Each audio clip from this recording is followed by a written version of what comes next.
ச்சே ஏன்டா இந்த புக்கிங் எடுத்தோம் அப்படின்னு ஃபீல் பண்ணுற அளவுக்கு இருக்கிற கிளைண்ட்ஸுக்கெல்லாம் மத்தியில் என்னோட பிரைடு இந்த மதுமிதா எனக்கு ரொம்ப ஸ்பெஷல். மேக்கப் ஆர்டிஸ்ட்டை வந்துட்டு அவங்க பேஜ் பார்த்து ஒர்க் பார்த்து தான் புக் பண்ணியிருப்பீங்க. ஸோ அவங்க ப்ராசஸை ட்ரஸ்ட் பண்ணணும் அப்படின்றதுக்கு ஒரு பெரிய எக்ஸாம்பிள் தாங்க மதுமிதா. யார் என்ன சொன்னாலும் பரவாயில்ல, நீங்கள் கொடுக்குற அவுட் எனக்கு கரெக்டாக தான் இருக்கும் அப்படின்னு ரொம்ப கான்ஃபிடென்ட்டாக இருந்தாங்க. அதுவே எனக்கு ரொம்ப ஹெல்ப்பாக இருந்துச்சு. அவங்களோட 3 ஈவெண்ட்டுக்குமே அந்த கான்ஃபிடென்ட் எனக்கும் கொடுத்துருந்தாங்க. ஸோ அவுட்ஸ் எல்லாமே ரொம்ப அழகாக வந்துருந்துச்சு. அதோடு இல்லாமல் என்னோட இனிமேல் எல்லா ஃபேமிலி ஃபங்க்ஷனுக்கும் நீங்கள் தான்க்கா அப்படின்ற ஒரு காம்ப்ளிமெண்ட்டும் கொடுத்துருந்தாங்க. ஸோ இதை என்னெல்லாம் சொல்கிறாங்க நீங்களே கேளுங்க. ஆக்சுவலி நான் வந்துட்டு மே 10, 11, 12 மே 10 ஈவினிங் ரிசப்ஷன் லுக்கும் எனக்கு ரொம்ப பிடிச்சிருந்துச்சு. எனக்கும் மட்டும் இல்லாமல் எல்லாருமே யாருமே ஒரு ஆள் கூட நெகட்டிவ் ஃபீட்பேக் கொடுக்கல. எல்லாருமே சூப்பராக இருந்துச்சு சொன்னாங்க. இன்னைக்கு எனக்கு ரொம்ப பிடிச்சிருக்கு இந்த டிசைனர் சாரீ லுக்கு. ரொம்ப ட்ரெண்டியாக ஒரு மாதிரி நல்ல மாடர்ன் லுக்கு, நல்லா என்ஹான்ஸ் பண்ணி காட்டுது ஃபேஸ்.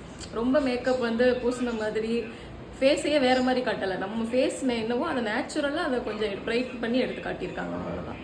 பேசிக்காக ஓவராலாக எனக்கு ரொம்ப பிடிச்சிருக்கு.